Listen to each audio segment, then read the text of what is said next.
Hola a todos y bienvenidos a la órbita de las letras. El día de hoy en Apuntes de Psicoanálisis quisiera hablar un poco de la defensa de Carl Jung frente al dogmatismo psicoanalítico.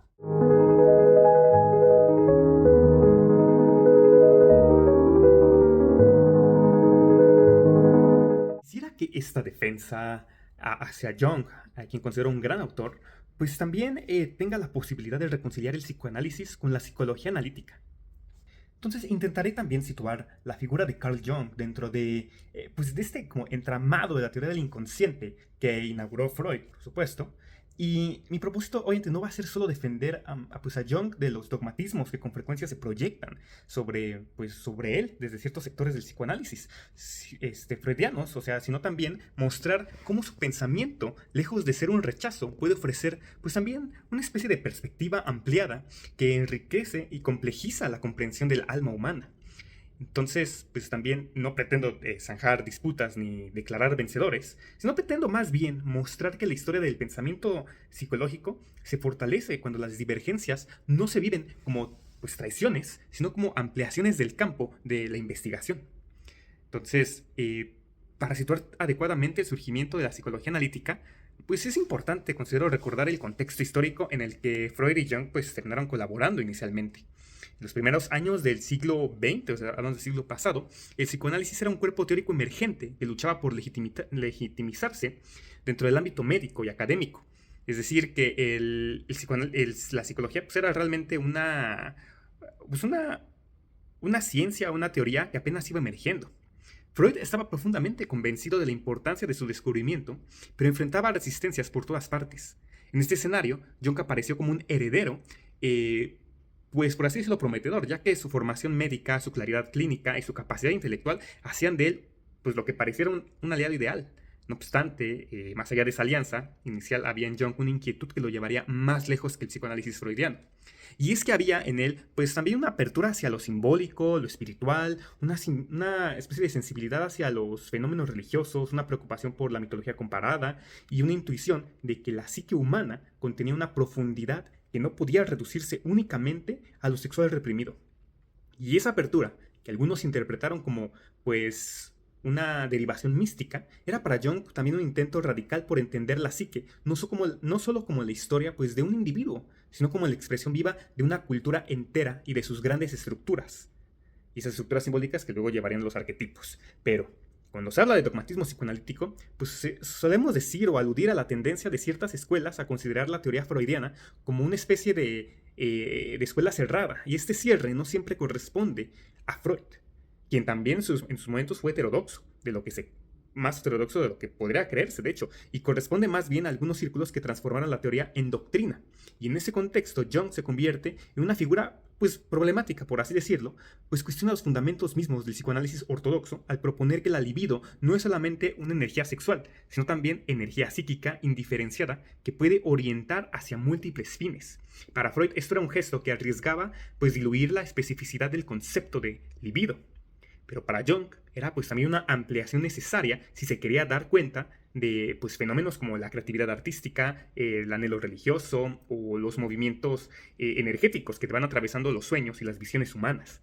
Lo que separó finalmente a Freud de Jung no fue la psicología rigurosa, sino la concepción del horizonte dentro del cual debía comprenderse la psique. Y Freud terminó construyendo pues, una plataforma, por así decirlo, del orden materialista y científica que priorizaba el examen de la neurosis y su genealogía en la infancia. Y Jung, por otro lado, pues, buscó una psicología que, sin renunciar a la ciencia, integrara la dimensión simbólica que termina apareciendo en las religiones comparadas, como en la alquimia, en la mitología de los pueblos ancestrales y también pues, en el estudio de los arquetipos que se repite en todas las culturas. Entonces, pues conviene señalar que la relación entre ellos no comenzó bajo el signo de la pues enemistad, sino que Freud de hecho consideraba a Jung no solo como un discípulo, sino incluso como una suerte de hijo y sucesor para garantizar pues la continuidad del movimiento psicoanalítico. Pero Jung pues, admiraba a Freud y lo consideraba una figura con el genio necesario para abrir el camino hacia esta nueva psicología del inconsciente, pero pues esta admiración mutua explica también el dolor que provocó pues, esta ruptura posterior y también explica por qué las diferencias entre ellos pues deben de comprenderse no como teorías abstractas, sino también como el resultado de dos visiones del mundo que intentaban coexistir. Freud veía en Jung una especie de pensador brillante, yo creo, que comenzaba a desviarse hacia territorios que él consideraba, pues no científicos. Y Jung veía en Freud un maestro al que respetaba profundamente, pero cuya teoría restringía la amplitud de las experiencias humanas que pues él terminaba considerando esenciales para entender la psique. Y Freud afirmaba también que el inconsciente es fundamentalmente el producto de la represión. El inconsciente sería el conjunto también de representaciones y de deseos que no pueden ingresar en la conciencia debido a la censura. Y esas representaciones pues, están ligadas a la sexualidad. En sexualidad infantil, a los conflictos edípicos y a la dinámica pulsional que opera en la primera infancia. Y Jung pues, no negaba la importancia de esa represión de la sexualidad, pero sostenía que el inconsciente no podía reducirse únicamente pues esos restos censurados de la vida personal. Esto hacía que hubiera en él contenidos que no dependían de la historia individual o imágenes que aparecían en los sueños de personas sin conexión entre sí y que pues también terminaban recordando estructuras simbólicas presentes en los mitos más antiguos. Y estas imágenes, a los que llamó arquetipos, pues también serían después los patrones primordiales que organizan la imaginación humana y que no son solo pues recuerdos reprimidos, sino estructuras universales que emergen continuamente para dar forma a nuestras experiencias de vida. Y esta diferencia pues termina conduciendo a un punto fundamental en esa defensa de Jung frente al dogmatismo psicoanalítico. Porque Freud trató de construir una teoría en la que la etiología de los síntomas fuera predominantemente sexual. Y esta orientación fue revolucionaria, pero también generó una estructura teórica rígida, yo creo, en la cual todo debía interpretarse como un derivado de la libido sexual. Pero como dije, Jung no rechazó esa importancia de lo sexual, pero planteó que la psique se mueve también por energías de sentido, por aspiraciones espirituales y por dinámicas simbólicas que no se explican solo por la pulsión. Pero para Freud esta ampliación amenazaba la claridad científica de la teoría. Y Jung, pues, pues para él era imposible comprender los movimientos del alma humana sin atender a las imágenes profundas que terminaban expresando el drama de la vida. Importante, porque a fin de cuentas el psicoanálisis, bueno, tanto el psicoanálisis como la psicología analítica a la fecha siguen siendo utilizados como terapia, como psicoterapia, válidos a la fecha, y va a haber también sus contrapartes que van a criticar tanto al psicoanálisis por la parte sexual como a la psicología analítica, quizás por esta separación que tuvo, pensando que pues, a Freud lo excomulgó por estas diferencias y por otros dramas más allá también internos.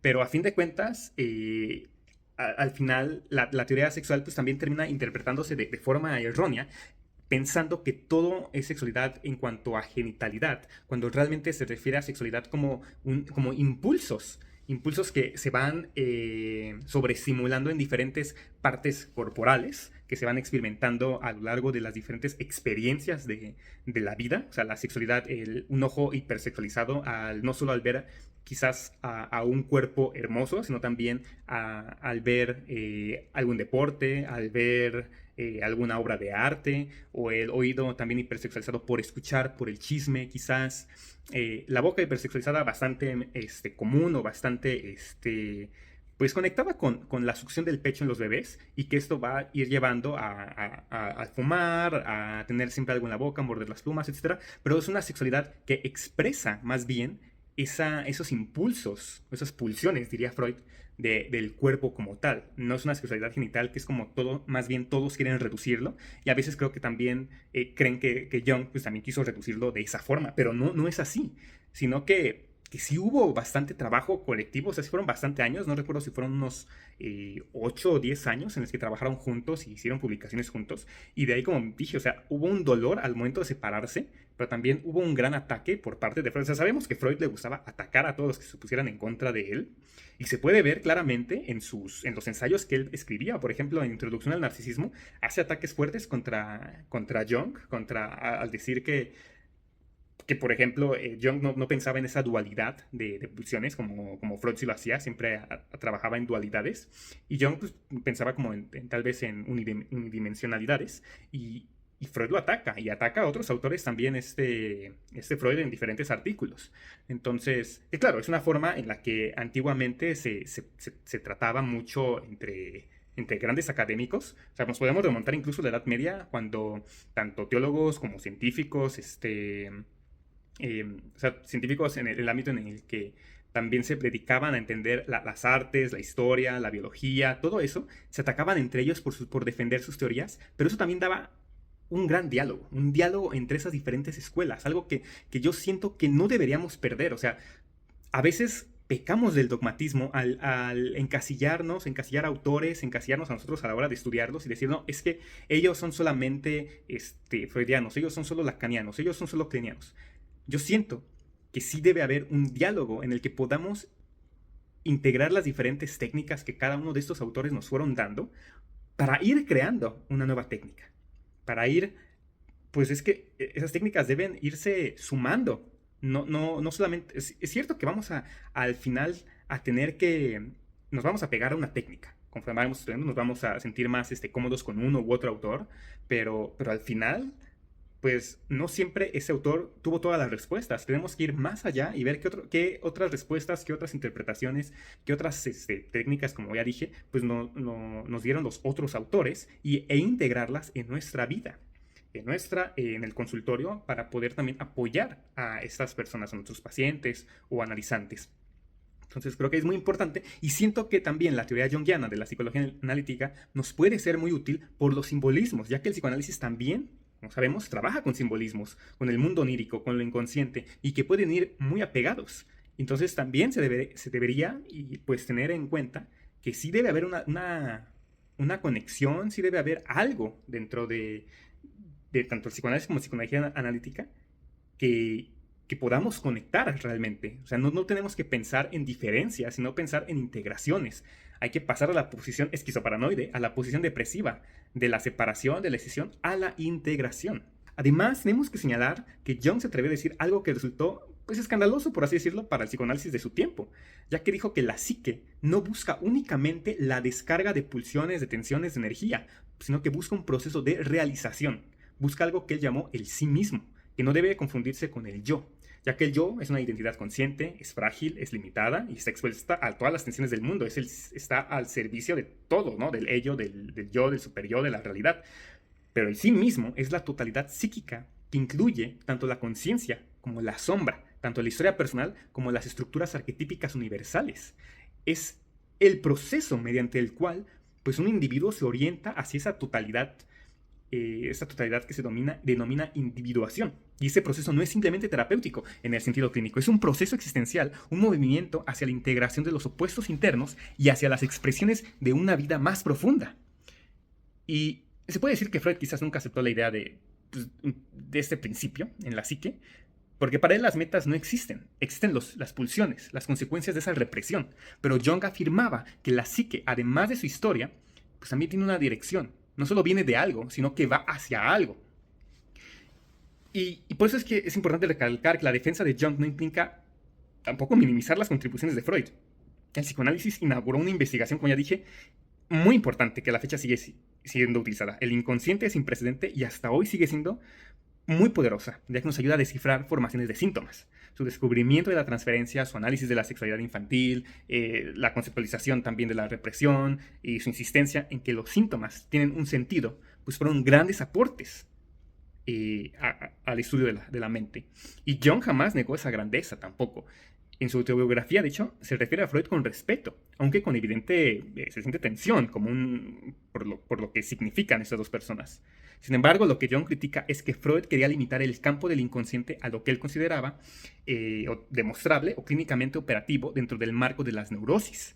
Jung quería ir más lejos, quería explorar la posibilidad de que el inconsciente hablara no solo de la historia personal, sino también del destino, un destino simbólico que la humanidad busca desde siempre. Y esta ampliación es lo que llevó a Freud a decir que Jung se desvió hacia la mística.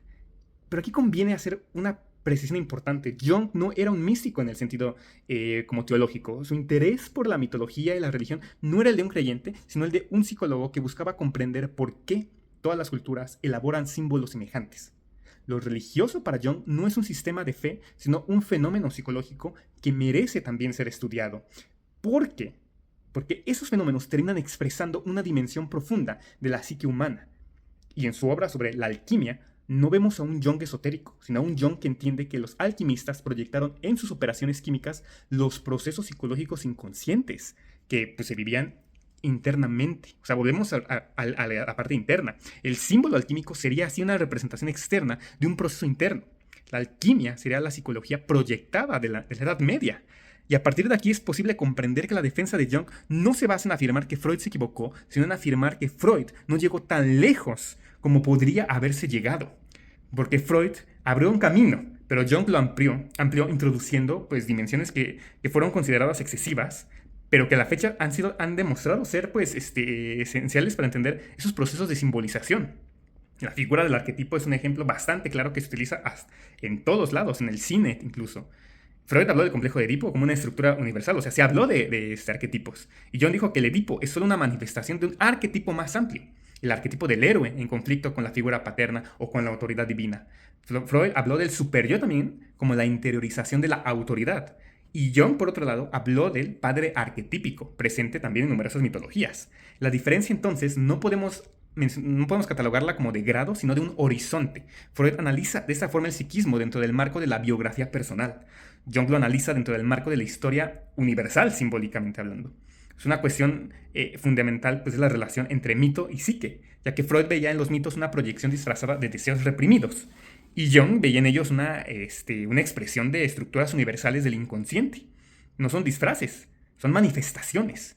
Y no son solamente síntomas, sino también son lenguaje, es cultura. En ese sentido, Jung coincide más con los estudios mitológicos de Joseph Campbell o de Mircea Eliade, aunque siempre se mantuvo en la investigación psicológica.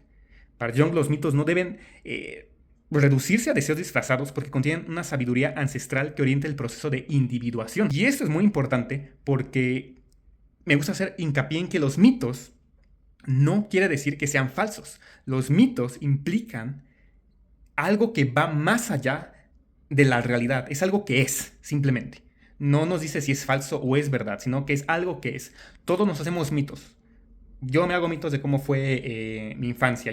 Los pacientes hacen mitos de cómo han vivido y pueden colocarse como héroes, como víctimas, como los vencedores, como personajes secundarios. Hay muchos arquetipos en los que esas personas pueden caer. Hay mitos también sobre pues, la historia de los países, sobre la historia de la humanidad. Hay mitos sobre todo. No quiere decir que sean completamente ciertos, pero tampoco significa que sean falsos. El mito nos ayuda a simbolizar de forma estructurada también esas historias. Son como fábulas que nos dan significados, nos explican y nos quieren dar a entender algo que está más allá de lo que podría comprenderse a la literalidad. Eso es algo muy importante que quiero recalcar siempre que hablo de los mitos, porque típicamente los mitos se terminan reduciendo a lo que es, a pensar que son simplemente fábulas, que son leyendas, que son cosas que no existieron. Pero eso no quiere decir un mito. Un mito quiere decir que es algo aún más valioso, porque por algo los mitos se van pasando de generación en generación. Y esos mitos, esos arquetipos que se ven en los mitos, nos ayudan a comprender también la psique humana de cómo en la antigüedad se entendía pues las relaciones entre humanos, las relaciones con la naturaleza, las emociones, todo ese tipo de cosas que heredamos mucho, de hecho, de la bibliografía griega, que se ha intentado como reconstruir también, que viene a nosotros. O sea, como dije, llega el Edipo como un arquetipo freudiano que nos ayuda a comprender esa rivalidad y ese deseo de ser como y vencer al padre. O sea, hay algo ahí, hay algo en esas historias que nos cuentan y que nos ayudan a comprender la mente. Eso es algo muy importante también que me gustaría dejar claro.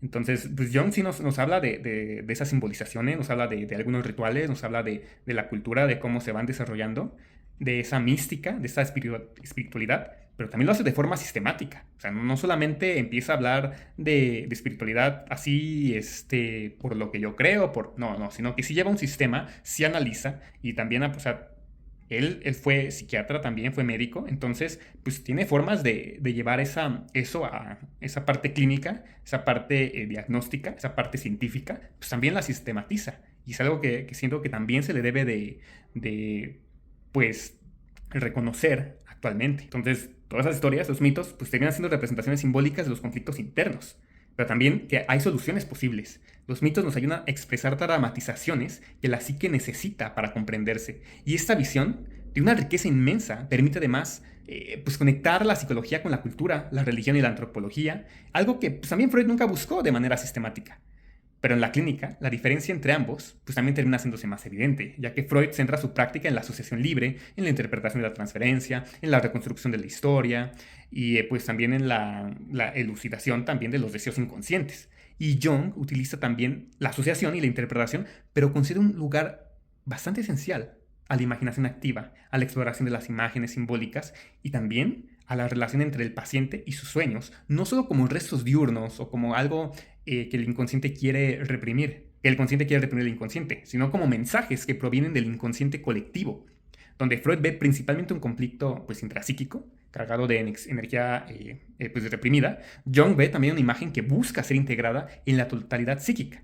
La diferencia entre ambos no es excluyente, es complementaria. Y el psicoanálisis ayuda al paciente a liberarse de las fijaciones infantiles. Pero la psicología analítica pues, nos ayuda a orientar al paciente a una totalidad simbólica. Entonces, encontramos que sí hay formas de integrar ambas perspectivas. Entonces, yo pienso que sí ha de haber varios terapeutas contemporáneos que trabajen en marcos que incorporen, de hecho, ambas escuelas, o sea, tanto el psicoanálisis clásico como la imaginación simbólica que Jung pues, nos heredó. El paciente no es solo un sujeto atrapado en un drama infantil, es también un sujeto que busca sentido a su vida. No es solo alguien que necesita comprender por qué repite ciertos patrones, sino también alguien que necesita descubrir, pues, qué imágenes lo guían, qué símbolos aparecen en sus sueños, qué arquetipos están actuando en su vida. Pues, o sea, la cura no es solamente la liberación de la represión, sino que es también la integración de la sombra, de esa parte oscura de él, y el descubrimiento de una dirección vital. La psique no solo recuerda, también imagina. Y quiero recalcar que esa defensa de Jung es necesaria porque su pensamiento suele ser simplificado o incluso caricaturizado por aquellos que lo han leído, que no lo han leído pues, como tal en una profundidad que se merece. O sea, se le acusa de místico cuando en realidad fue un clínico riguroso, se le acusa de irracional cuando, como dije antes, también tuvo su método. A veces se le critica con fenómenos orientados que no son racionales, pero que introdujo conceptos nebulosos. Pero realmente si lo leemos es sistemático, es coherente, es empírico y está basado en muchos de sus casos y en análisis de hecho comparados de mitos y de una gran capacidad de observación simbólica. O sea, defender a Jung también es defender la amplitud necesaria para comprender la psique en toda su complejidad, para comprender que sí hay un complemento a Freud. Podemos observar cómo Lacan y Bion también heredaron elementos de ambos. Y no lo declaran obviamente explícitamente. O sea, Lacan reinterpreta a Freud desde la lingüística estructural, pero al hacerlo nos introduce una dimensión simbólica muy cercana a la noción junguiana del arquetipo. Aunque Lacan siendo freudiano, o él diciéndose freudiano, nunca lo admitiría así, porque para Lacan el inconsciente está estructurado como un lenguaje y los símbolos que lo habitan forman cadenas significantes. Y esa idea de que el inconsciente habla mediante símbolos no está tan alejada de la idea de Jung, de que hay un inconsciente colectivo que se expresa mediante imágenes simbólicas arquetípicas. Y Bion introduce la noción de la función alfa como la capacidad de transformar experiencias sensoriales en elementos pensables. Y este proceso de transformación puede compararse a la manera en que Jung también describe la emergencia de los símbolos que permiten metabolizar contenidos. Entonces, aunque Bion y Jung vienen también de mundos teóricos completamente distintos, creo que podrían considerar que la psique necesita generar imágenes para pensar, porque Bion habla de la formación de pensamiento y Jung habla de simbolización, pero ambos procesos pues, se describen de forma semejante, aunque en la gramática se difiera, y esa convergencia de forma indirecta muestra algo importante. Las grandes teorías del siglo XX, aunque divergentes, tienden a reconocer que el sujeto humano necesita formas simbólicas, imágenes, para transformar su experiencia. Estas imágenes arquetípicas, los significantes de Lacan y los elementos alfa de Bion, pues son distintas maneras de hablar, pero de un mismo fenómeno, la necesidad de símbolos.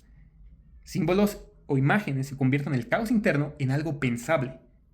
Ni Freud ni Jung terminan por agotar lo que es la psique humana, de hecho. O sea, no hay una teoría que sea la panacea.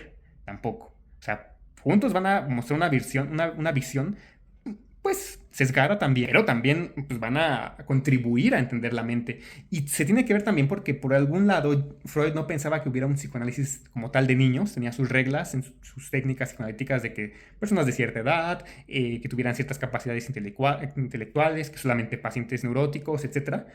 Pero también los mismos psicoanalistas posteriores pues agregaron, o sea, Anna Freud trabajó con niños, Melanie Klein amplió más el trabajo con niños, agregó también nuevos conceptos como la envidia, llega Winnicott también para hablar de una técnica distinta para trabajar con pacientes también no solamente neuróticos, sino no neuróticos. Llega también André Green y van llegando más psicoanalistas que van agregando a la teoría y no por eso pues, los descartamos como no psicoanalistas, ¿no? Entonces es algo muy importante porque pues, al fin de cuentas, sí, sí, pues Freud nos aporta la base genealógica, sí, genealógica, la lógica del deseo, la dualidad, pulsión de vida, pulsión de muerte, y el rigor clínico, la técnica. Pero Jung aporta la dimensión simbólica, la comprensión del mito, la integración de la sombra y la orientación hacia el sí mismo.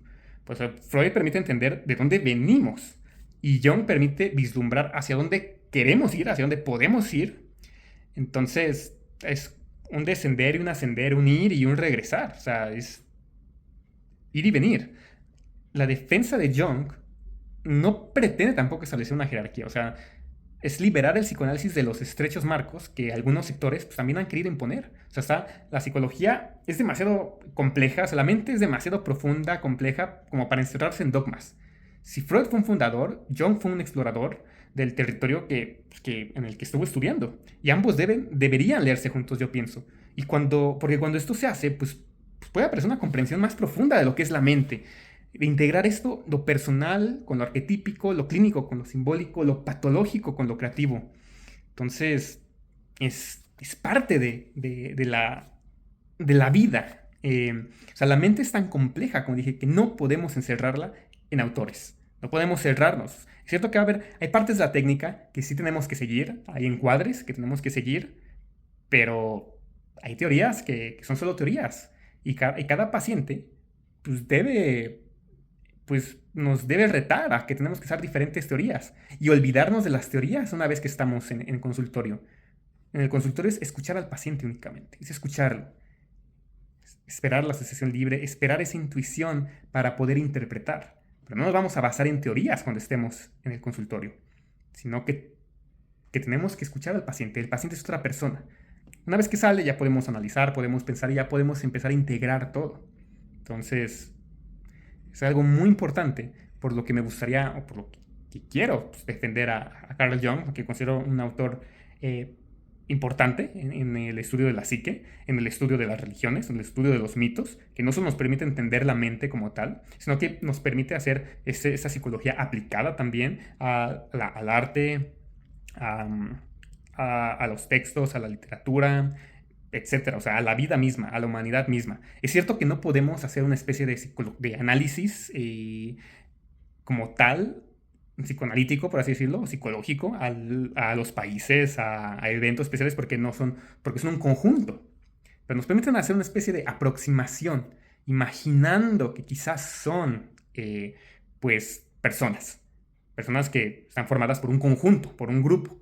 Entonces, sí, podemos quizás, como en las matemáticas, agrupar muchos elementos y que esos elementos pues, representen por probabilidad, por media, por lo que quieran, algo, ¿no? Entonces, sí hay formas de integrar todos, hay formas de integrar, como te mencioné, la matemática, o sea, Lacan hablaba de topología, integrar la lingüística, hay formas de integrar todo esto, integrar la filosofía. Y algo que me llama mucha atención es comparar la psicoanálisis como con filosofía aplicada.